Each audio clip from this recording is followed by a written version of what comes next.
Asia cup final మ్యాచ్లో మన team India Pakistan టీంను ఎలా మట్టి కరిపించిందో కళ్ళారా చూసాం.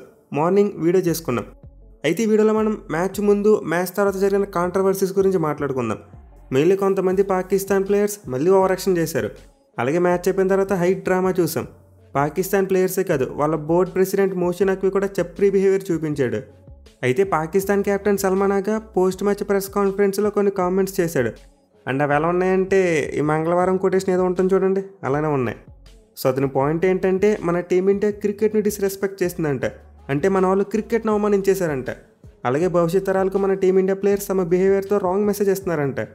సో ఇలా మ్యాచ్ అయిపోయిన తర్వాత పాకిస్తాన్ కెప్టెన్ అయితే మంగళవారం కబుర్లు చెప్పాడు. అండ్ వీటి గురించి కూడా డీప్గా డిస్కస్ చేసుకుందాం. అలాగే మ్యాచ్ అయిపోయిన తర్వాత మన టీమిండియా ప్లేయర్స్ పాకిస్తాన్ ప్లేయర్స్ని మామూలుగా ట్రోల్ చేయలేదు, ఒక్కొక్కరు ఒక రకంగా వేసుకున్నారు. సో ఈ వీడియోలో వీటి గురించి కూడా వీడియో క్లిప్స్ పెట్టి ఎక్స్ప్లెయిన్ చేయడానికి ట్రై చేస్తాను.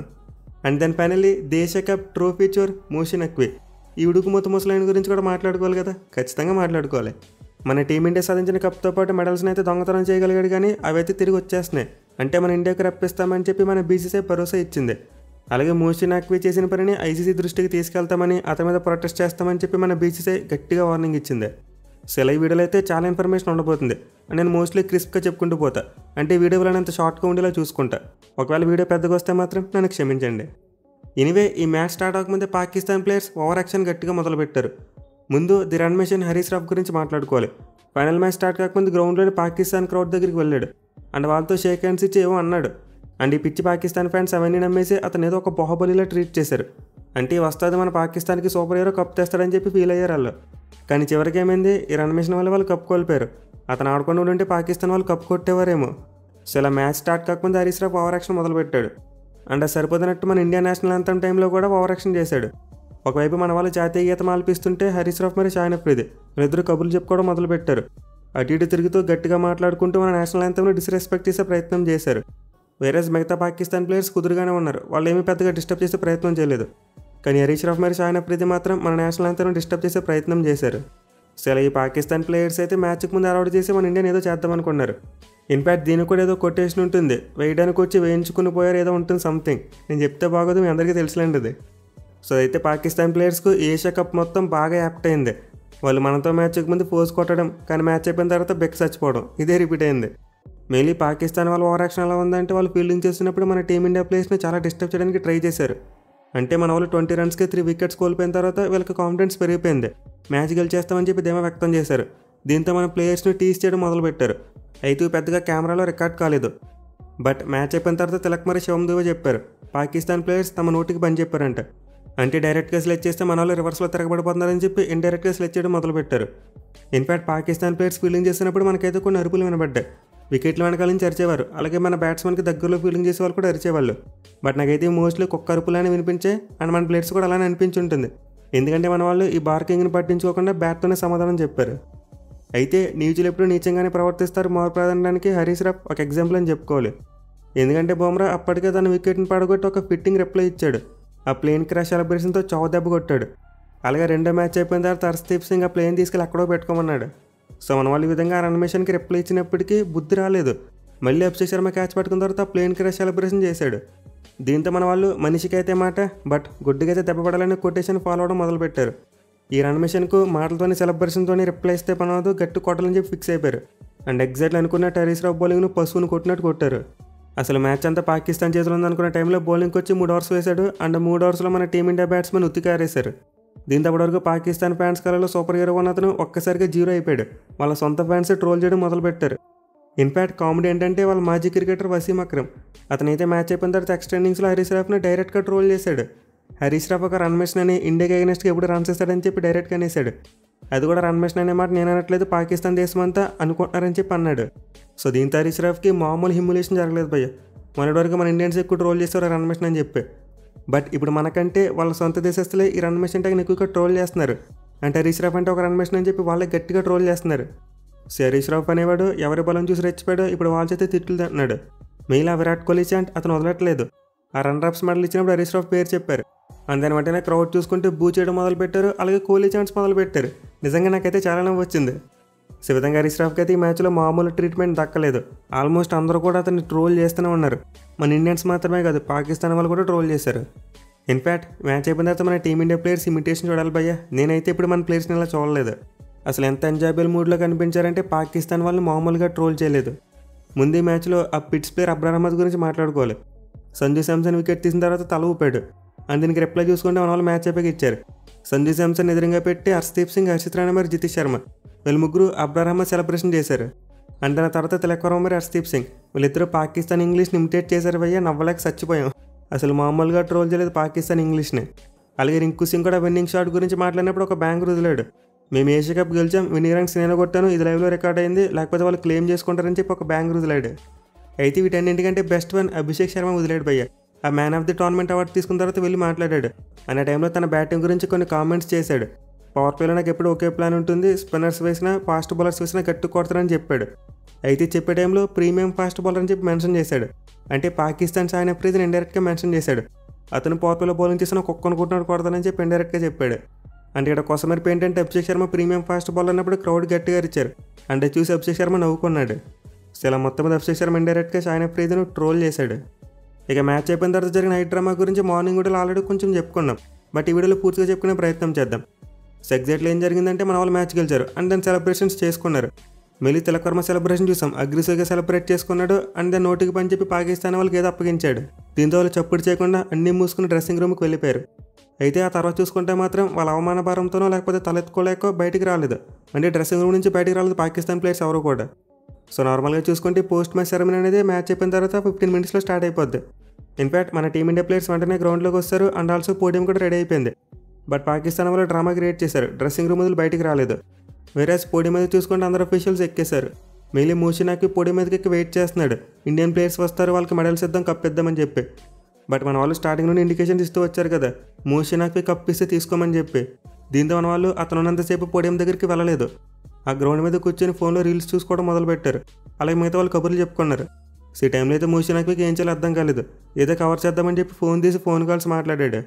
బట్ ఈ ముసలైన ఎన్ని ప్రయత్నాలు చేసినా సరే మన వాళ్ళు వెనక్కి తగ్గలేదు. ససిమీర్ అన్నారు, నువ్వు కప్పు ఇస్తే తీసుకోమన్నారు.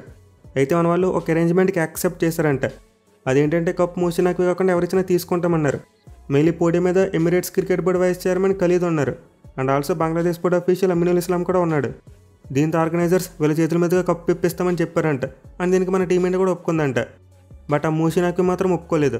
నేనే కప్పు ఇస్తాను, నేనే మెడల్స్ ఇస్తానని చెప్పి భీష్మించుకుని కూర్చున్నాడంట. దీంతో మన వాళ్ళు పోడియం దగ్గరికి వెళ్ళలేదు. జస్ట్ ఆ ఇండివిజువల్ అవార్డ్స్ తీసుకున్నారంతే. బట్ అతను వెళ్ళిపోయిన తర్వాత మన వాళ్ళంతా పోడియం దగ్గరికి వెళ్ళారు అండ్ ఫోటో తీసుకున్నారు, సెలబ్రేషన్స్ కూడా చేసుకున్నారు. సో నిజానికి ఈ మూషినాకి ప్లాన్ ఏంటంటే మన ఇండియాను అవమానించడం. అంటే నేను ఐక్యరాజ్య సమితి మీటింగ్ ఒకటి జరిగింది. అందులో చూసుకుంటే జయశంకర్ గారు పాకిస్తాన్ని గట్టిగా వేసుకున్నారు. ఇది ఉగ్రవాద దేశం, ఉగ్రవాదాలను పెంచుతున్న దేశం అని చెప్పి మొత్తం ప్రపంచానికి చాటి చెప్పారు. కానీ ఆ మాటలను రివర్స్ చేద్దామని చెప్పి పాకిస్తాన్ వాళ్ళు అనుకున్నారు. అంటే మన వాళ్ళు ఏషియా కప్ ట్రోఫీ నాక్వీ చేతుల మీద తీసుకుంటే అప్పుడు పాకిస్తాన్ గవర్నమెంట్ అఫీషియల్ నుంచి తీసుకున్నట్టు అవుద్ది కదా. అంటే ఈ మూషినాకి పాకిస్తాన్లో ఇంటీరియర్ మినిస్టర్. దీంతో మీరు ఉగ్రవాద దేశం అని చెప్పి ఎవరినైతే అంటున్నారో వాళ్ళ చేతుల మీద అవార్డు తీసుకున్నారని చెప్పి మన మాటలను రివర్స్ చేయొచ్చు. సో అలాంటి నక్క తెలివితేటలతోనే మూషినాకి ఇలా బిహేవ్ చేశాడు. నేనే ట్రోఫీస్తోనే తీసుకుంటే లేకపోతే లేదన్నట్టు బిహేవ్ చేశాడు. బట్ ఎనివే ఇప్పుడు అతను చేసిన పని మీద విమర్శలు మామూలుగా రావట్లేదు. కప్ అతను ఇవ్వాలనుకోవడం లేకపోతే ఇవ్వకూడదు అనుకోవడం అతని పర్సనల్ థింగ్. కానీ ట్రోఫీతో పాటు మెడల్స్ను తను కూడా తీసుకెళ్లేందుకు తనకు ఎలాంటి హక్కు లేదు. ఎందుకంటే అతను జస్ట్ ఈసీసీ చైర్మన్ మాత్రమే. అంతేగాని ఈసీసీని అతను స్థాపించలేదు, అతను రన్ చేయట్లేదు. జస్ట్ కొన్ని రోజుల పాటు అతనికి చైర్మన్ పదవి ఇచ్చారు అని చాలా తొందరలోనే దాన్ని తీసేస్తారనుకోండి. మరి ఇప్పుడు చూసుకున్నా కానీ అతను ట్రోఫీ తనతో పట్టుకెళ్ళడానికి ఎలాంటి హక్కు లేదు. ఈసీసీ ఆర్గనైజర్స్ ఆ ట్రోఫీతో పాటు మెడల్స్ని కలెక్ట్ చేసి మన టీమిండియాకి అందించాలి. సో విషయంలో అయితే ఖచ్చితంగా బీసీసీఐ ఈసీసీ మీద ప్రెజర్ తీసుకొస్తుంది. ఇన్ఫ్యాక్ట్ మన బీసీసీఐ సెక్రటరీ దీని మీద మాట్లాడారు. మూషినాకి చేసిన పనిని ట్రోల్ చేస్తూ కప్ మరియు మెడల్స్ ఎక్కడికి పోవు, మన ఇండియాకి యాజ్ సూన్ యాజ్ పాసిబుల్ వస్తాయని చెప్పి భరోసా ఇచ్చారు. అండ్ ఆల్సో నవంబర్లో ఐసీసీ మీటింగ్ ఒకటి ఉందంట. అండ్ అందులో మన బీసీఐ మూషినాకి మీద ప్రొటెస్ట్ చేస్తారు.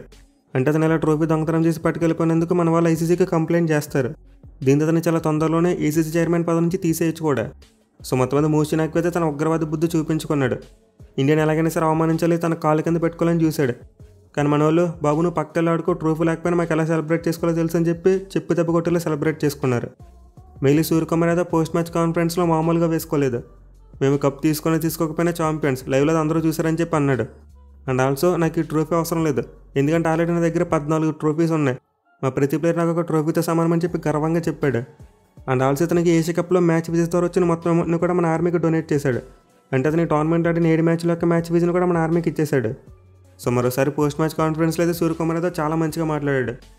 ఇన్ఫ్యాక్ట్ మోషన్ నక్వీ చేతుల మీదుగా కప్ తీసుకోకూడదు అనేది మన వాళ్ళు ఓన్ డిసిషన్ అంట, బయట నుంచి ఎవరు కూడా చెప్పలేదంట, మన టీం మొత్తం కలిసి డిసిషన్ తీసుకున్నారంట.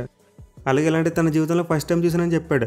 అంటే ఈ కప్ గెలవడానికి మేము చాలా కష్టపడ్డాం, బట్ ఒక టీం ఎంత కష్టపడిన తర్వాత కూడా ట్రోఫీని వద్దనడం నా లైఫ్లో ఫస్ట్ టైం చూస్తున్నానని చెప్పాడు. అసలు ఏషియా కప్లో అయితే సూర్యకుమార్ యాదవ్ బ్యాట్తో ఫెయిల్ అయినప్పటికీ కెప్టెన్గా మాత్రం చాలా మంచి సక్సెస్ చూశాడు.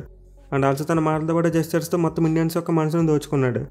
అయితే కౌంటర్ పార్ట్ అయిన సల్మాన్ ఆగా చూసుకుంటే మాత్రం దీనికి కంప్లీట్లీ రివర్స్. ఆ పోస్ట్ మ్యాచ్ ప్రెస్ కాన్ఫరెన్స్లో ఏడిపోటే తక్కువ, నోటుకు వచ్చింది మాట్లాడాడు. పాకిస్తాన్ వాళ్ళు అయితే ఆటలో తమ దమ్ము చూపించి మ్యాచ్ గెలవడం చేత కాదు కానీ ఓవర్ యాక్షన్ మాత్రం గట్టిగా చేస్తారు. ఆ రన్ రిప్రజెంటేషన్ టైంలో సల్మాన్ ఆగా ఓవర్ యాక్షన్ చూసాం, ఆ చెక్ తీసుకుని విసిరేశాడు. అండ్ ఈ టైంలో క్రౌడ్ మొత్తం చాలా గట్టిగా బూ చేసింది. దీంతో అతనికి ఏం చేయాలో అర్థం కాక పిచ్చోలో నవ్వుతూ వెళ్ళిపోయాడు. కానీ విషయం ఏంటంటే పాకిస్తాన్ వాళ్ళు ప్రజెంటేషన్ అయిపోయిన తర్వాత ఆ విసిరేసిన చెక్ కోసం పరిగెత్తుకుంటూ వస్తారు. ఎందుకంటే దాని విలువ ఏకంగా 67 లక్షల రూపాయలు. అంటే అమౌంట్ పాకిస్తాన్ జీడీపీకి చాలా హెల్ప్ చేస్తుంది. వాళ్ళు కనుక అమౌంట్ తీసుకోకపోతే చాలా పెద్ద కన్నం పడిపోద్ది. దీంతో పాకిస్తాన్ వాళ్ళు కెమెరా ముందు ఓవర్ యాక్షన్ చేసినప్పటికీ కెమెరా ఆఫ్ అయిన తర్వాత మాత్రం ఖచ్చితంగా వెళ్ళి చెక్ని తెచ్చుకుంటారు. అయితే సల్మాన్ ఆగా పిచ్చి ఒక్క పని తాగపోలేదు, తర్వాత నోటికి పని చెప్పాడు. ఇండియా వాళ్ళు హ్యాండ్ చేయకోకుండా కప్ తీసుకోకుండా మమ్మల్ని అవమానించారని చెప్పి ఫీల్ అవుతున్నారు, కానీ నిజానికి వాళ్ళు క్రికెట్ని అవమానించారని చెప్పి వాగడం మొదలుపెట్టాడు. అండ్ ఆల్సో ఎవరైతే క్రికెట్ని ఇలా డిస్రెస్పెక్ట్ చేస్తారో వాళ్ళు ఫ్యూచర్లో అనుభవిస్తారంట. అంటే మన టీమిండియాకు కర్మ తిరిగి వస్తుందంట. ఈ మాటల గురించి స్టార్టింగ్లో మంగళవారం కొటేషన్ గుర్తు చేయవలసి వచ్చింది. అయితే ఈ పిచ్చోడు అంతటి తాగలేదు, ఇంకా కొన్ని కామెంట్స్ చేశాడు. మనం ఆడింది Asia cup and ECC chairman motion Naqvi, దీంతో కప్ అనేది అతని చేతుల మీద కాకపోతే ఇంకెవరు ఇస్తారని చెప్పి క్వశ్చన్ చేశాడు. కానీ నిజానికి 2022 ఏషియా కప్లో చూసుకుంటే మన జైషా ఏసీసీ ప్రెసిడెంట్గా ఉన్నాడు. కానీ ఇప్పుడు చూసుకుంటే శ్రీలంక టీం కప్ కొట్టినప్పుడు జైషా ఇవ్వలేదు, శ్రీలంక అఫీషియల్ చేతి ఇప్పించాడు. కానీ మీకు అలాంటిది లేదు కాబట్టి మూర్ఖుల్లా బిహేవ్ చేశారు. కప్ నేనేస్తా అని చెప్పి మోషన్ నక్వీ భీష్మించుకుని కూర్చున్నాడు. ఏషియా కప్ను ఈసీసీ చైర్మన్ ఇవ్వాలని చెప్పి ఎక్కడ కూడా రూల్ లేదు. చాలా సందర్భాల్లో కప్ గెలిచిన తర్వాత ఆర్గనైజర్స్ వాళ్ళ దేశ బోర్డు సభ్యుల చేత కప్ను అందిస్తారు. అంతేగాని పర్టికులర్గా చైర్మన్ వచ్చేవాళ్ళని చెప్పి ఎక్కడ కూడా రూల్ లేదు. ఇక తర్వాత చూసుకుంటే మన ప్లేయర్స్ యొక్క బిహేవియర్ని క్వశ్చన్ చేశాడు. మీరు అలాంటి బిహేవియర్తో భవిష్యత్ తరాలకు రాంగ్ మెసేజ్ ఇస్తున్నారని చెప్పి వ్యంగ్యాస్త్రాలు వదిలాడు. కానీ నిజానికి ఇవి ఫూలిష్ మాటలు. ఎందుకంటే మన వాళ్ళేమీ రాంగ్ బిహేవియర్ చూపించలేదు. మన వాళ్ళు మిగతా టీమ్స్ అందరితో చక్కగానే బిహేవ్ చేశారు. కేవలం పాకిస్తాన్ వాళ్ళతో మాత్రమే హ్యాండ్ చేయకోకుండా దూరంగా ఉన్నారు అనేది ఎందుకు అందరికీ తెలుసు. సో విషయంలో మన ఇండియన్స్ భవిష్యత్ తరాలకు రాంగ్ మెసేజ్ ఇవ్వడం కాదు, రైట్ మెసేజ్ ఇస్తున్నారు. ఇలాంటి వాళ్ళతో మీరు భవిష్యత్తులో క్రికెట్ ఆడవలసిన అవసరం వచ్చినప్పటికీ షేక్ హ్యాండ్స్ ఇవ్వద్దని చెప్పి ముందుగానే హెచ్చరిస్తున్నారు. సో మన వాళ్ళ బిహేవియర్తో పాటు స్పోర్ట్స్ మ్యాన్ స్పిరిట్ను క్వశ్చన్ చేసే హక్కు సల్మాన్ ఆగాకి అయితే లేదు. ఇన్ఫాక్ట్ అతను ఏమైనా చేయాలనుకుంటే తన ప్లేయర్స్ యొక్క బిహేవియర్ని ఒకసారి చెక్ చేసుకోవాలి. ఆ రన్ మిషన్ ఆఫ్ ఆ ప్లేన్ క్రాష్ అని చెప్పి పిచ్చి పిచ్చి సిగ్నల్స్ చేశాడు. అండ్ మీ పరాన్ని చూసుకుంటే గ్రౌండ్ మధ్యలో ఉగ్రవాద సెలబ్రేషన్ చేసుకున్నాడు. సో గ్రౌండ్లో ఉగ్రవాదాన్ని రెచ్చగొట్టేలా చేష్టలు చేసి మీ పాకిస్తాన్ వాళ్ళకి రాంగ్ మెసేజ్ ఇచ్చేది మీరు, కానీ రివర్స్లో మన టీమిండియా ప్లేయర్స్ని అంటున్నారు. సో ఇందుకే పాకిస్తాన్ వాళ్ళు ఊరికే పిచ్చోళ్ళు అంటారు, ఇలాంటి పిచ్చి పనులు చేస్తారు కాబట్టి పిచ్చోళ్ళు అంటారు. ఎనిమిది వీడితో పాటు పోస్ట్ మ్యాచ్ ప్రెస్ కాన్ఫరెన్స్లో ఇంకా కొన్ని విషయాలు జరిగాయి. అంటే మన సూర్యకుమార్ యాదవ్ పాకిస్తాన్ జర్నలిస్ట్ను కుక్ చేశాడు అండ్ మన ఇండియన్ జర్నలిస్టులు సల్మాన్ ఆగాను కుక్ చేశారు. అండ్ ఆల్సో ముందు చెప్పినట్టే పాకిస్తాన్ ఏడుపులు అలానే కొనసాగాయి. సల్మాన్ ఆగా ఇంకా కొన్ని విషయాలు అయితే ముసలి కన్నీరు కార్చాడు. కానీ ఎండ్ ఆఫ్ ది డే చూసుకుంటే ఇదంతా ఒక వేస్ట్ టాక్. పాకిస్తాన్ వాళ్ళకి ఏమైనా దమ్ము ఉంటే అది గ్రౌండ్లో చూపించాలి, మ్యాచ్ గెలిచేప్పుడు కామెంట్స్ చేయాలి. కానీ వాళ్ళు మ్యాచ్ ఆడే ముందు ఓవర్ యాక్షన్ చేస్తారు, కానీ మ్యాచ్లో మాత్రం పీకేది ఏమీ లేదు. సో ఎప్పటికైనా పాకిస్తాన్ వాళ్ళు బుద్ధి తెచ్చుకుంటే బెటర్. వాళ్ళ బిహేవియర్ మార్చుకుని ఆట మీద కాన్సన్ట్రేట్ చేయాలి. లేకపోతే వాళ్ళు నిజంగానే భవిష్యత్తులో ఒక పసుకున్న టీంలో తయారై ఐసీసీ మెంబర్షిప్ కూడా కోల్పోవచ్చు. సో బీ కేర్ఫుల్ పాకిస్తాన్, ఎప్పటికైనా మీ టాకింగ్ ఆపండి, మీ నాన్ సెన్స్ ఆపి ఆట మీద ఫోకస్ చేయండి. అదర్వైజ్ పేజర్లో మీరు కనిపించడం మీ దేశం కనిపించదు.